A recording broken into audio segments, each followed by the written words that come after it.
কোনো অভিযোগ ছিল না এবং রাষ্ট্রপক্ষ এবং প্রসিকিউশনের পক্ষ থেকে 7 দিন রিমান্ড যে চাওয়া হয়েছিল তার ব্যাপারে কোনো যুক্তিযুক্ত কারণ বিজ্ঞ আদালতে পেশ করতে পারে নাই।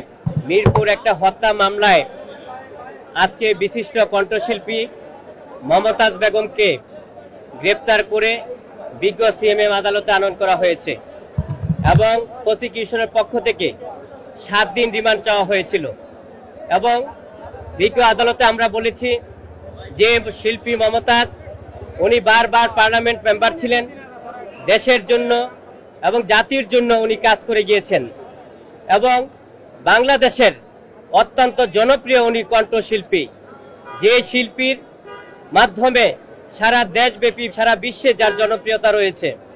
এবং শিল্পী মমতাজের আপনারা দেখবেন সবসময় উনি যদিও আওয়ামী লীগ এর থেকে পার্লামেন্ট সদস্য হয়েছিলেন, কিন্তু উনি দলমত নির্বিশেষে উনি গ্রহণযোগ্য ব্যক্তি হিসাবে ওনার এলাকায় এবং সারা বাংলাদেশে পরিচিতি লাভ করেছিলেন।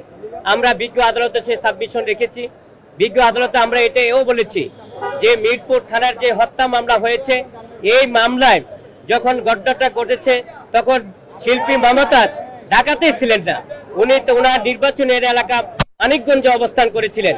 যে আসামি মানিকগঞ্জে অবস্থান করে আর মামলা হয় ঢাকার মিরপুরে, যেটা আইনের শাসনের পরিপন্থী এবং ন্যায় বিচারের পরিপন্থী, মানবাধিকার লঙ্ঘিত হচ্ছে বলে আমরা মনে করি এই মামলায় ওনার সুনির্দিষ্ট কোনো অভিযোগ ছিল না এবং রাষ্ট্রপক্ষ এবং প্রসিকিউশনের পক্ষ থেকে 7 দিন রিমান্ড যে চাওয়া হয়েছিল তার ব্যাপারে কোনো যুক্তিযুক্ত কারণ বিজ্ঞ আদালতে পেশ করতে পারে নাই। শুধু বলেছে যে এই ঘটনার সাথে উনি সম্পৃক্ত। আমরা তদন্ত না হওয়া পর্যন্ত শিল্পী মমতাজের ব্যাপারে এই মামলায় সম্পৃক্ত আছে সেটা বলা যাবে না। আমরা বিজ্ঞ আদালতে সাবমিশন সেটা রেখেছি। বিজ্ঞ আদালত সন্তুষ্ট হয়ে আমাদের মনোযোগ সহকারে বক্তব্যগুলো নিয়েছেন। পরবর্তীতে 4 দিনের রিমান্ড মঞ্জুর করেছেন এবং জামিন নামঞ্জুর করেছেন। আমরা একজন আইনের ছাত্র হিসাবে, আমরা আইনজীবী হিসাবে আমরা বলেছি যে এই যে আদেশ হয়েছে, আদেশে আমরা সংক্ষুব্ধ হয়েছি, বিক্ষুব্ধ হয়েছি। আমরা এই আদেশের এগেইনস্টে আমরা উচ্চ আদালতে যাব। আমরা আশা করি ন্যায় বিচারের স্বার্থে আইনের শাসন প্রতিষ্ঠার জন্য বিজ্ঞ উচ্চ আদালতে আমরা ন্যায় বিচার পাবো। তাহলে আইন এবং আদালতের প্রতি মানুষের আস্থা বাড়বে, আইনের প্রতি শ্রদ্ধাশীল হবে এবং বিজ্ঞ আদালতে আমরা সেই সাবমিশন রেখেছি। আমরা আশা করি উচ্চ আদালতে আমরা ন্যায় বিচার পাবো। আজকে জানেন যে এই শিল্পী মমতাজ শুধু মানুষের যে মনের যে কণ্ঠশিল্পী, মানুষকে গান গেয়ে সারা বাংলাদেশের মানুষকে উজ্জীবিত করেন এবং মানুষের হৃদয়ের যে একটা খোরাক থাকে, স্পন্দন থাকে, সেটা হচ্ছে শিল্পীর মাধ্যমে, গানের মাধ্যমে সেটা পরিবেশ তৈরি হয়ে যায়।